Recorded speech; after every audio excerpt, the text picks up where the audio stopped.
we are Foxtrot Unicorn, think about it, Beatles. This is our game. It's called Are We Cursed?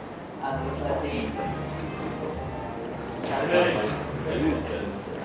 anyone who knows phonetics, just give that one to think about for a couple of seconds. You'll get it eventually. So this is called Are We Cursed? It's essentially a 2D horror-ish game. Enter. We want to do the theme of the most impressive pyramids built in Egypt. Over 85 years it took to build with you and your fellow slaves, and workers, have finished us for my son Khafre. Unfortunately, you all know what the secret passages and treasure rooms are, so I've had my best sorcerer bind you in the tomb. Don't try to escape, as the guards of Anubis will take you down. Also the traps, don't forget the traps. Anyway, thanks for finishing the pyramids, and yeah, enjoy the rest of your days down there. Oh, Pharaoh, kiss hug, kiss hug. Congratulations on my embarrassing attempt at trying at being regal. This is our game. You play as a slave that's been banished to the tomb. You have to try and make your way out with trying to keep as much of your company alive as possible, one goes at a time. Now, we want to think, what do we do next? Not just in the sense of, oh, what are we going to do here? We want to put it in a life-threatening or a dark situation. I'm just going to save this for whatever. Yeah, sure, go ahead and play through the game as normal. And the first obstacle you will find in the game is Anubis himself, who you have to try and avoid. Luckily, for the first time since we started, you didn't get yourself trapped in the start room. But the big thing with this game is every time you die, you immediately respawn as another member of your party. But the area stays as you have changed it. So essentially it is a whole thing of what do we do now? How do we continue to go on? What choices do we make to survive ourselves? Do we sacrifice ourselves for the good of the many? Do we sacrifice our friends for the good of the few? And as you can see that he got crushed by an Indiana Jones boulder. What do we do next? He has released one obstacle, so he can now move on. Because he is one person who has bravely sacrificed himself for the group, he can now move on. Boulder has been cleared. You can now move on to the next room, where you can activate the next lever. And oh, he's trapped. No way out. What do we do now? Well, there's only one way. There's only one thing to do when you're trapped in a room, and that would be end it. And finally, what do we do now? All the obstacles have been cleared. He's pulled that final lever, assuming Anubis isn't in here. And game over. He has to start menu. Now, no game is finished without some cheat codes. We did put a couple in, like I said, well, the main thing we have had a bit of crack with this, have made it a bit of a fun game. So we did put in some completely intentional cheat codes.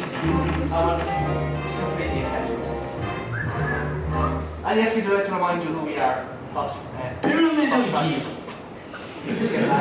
So the first cheat code we like to call we like to call to the promised land.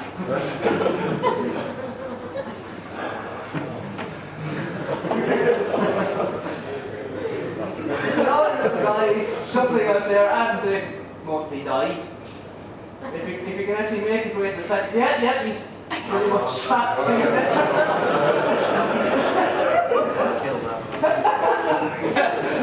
And he crashed again. There is one other cheat code if we can actually get it working.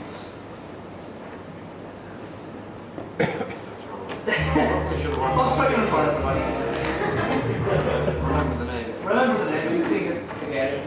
Pyramid of Giza. Check that. So if he can just manage to get himself to the corner. Yeah. There we go. Hit the lever. Move on through.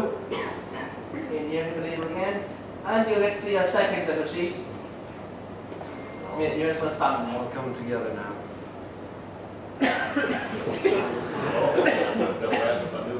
There we go. Let's call this room. That's how we deal with that annoying bastard. Now this game, it was a bit of crack to make, and you know, I had three absolutely ridiculously talented artists working on it. That would be Leila. I'm sorry, my career was Bruno, Dan. I had two amazing programmers in David and James, and we had fantastic artists as well in Cian. Ian does me a bit of the art side. Yeah, so at first we weren't sure if we wanted to do 2D or 3D, and like we ended up with kind of a hybrid of both, with the 3D modeled environment and these 2D characters, mostly drawn by Leila, but the rest was kind of polished up, some extra stuff like the textures and the sarcophaguses. We were inspired a bit by kind of the ancient hieroglyphics, how kind of flat on they were drawn, and like that was kind of where the visual style came from. We think that it looks kind of unique, and it gives the game a nice striking look. And just wait for the finished version where you get all the props. So. And then Oh, more enemies, yeah. One we're very excited about. And that's pretty much it. That's you're not going to get past there.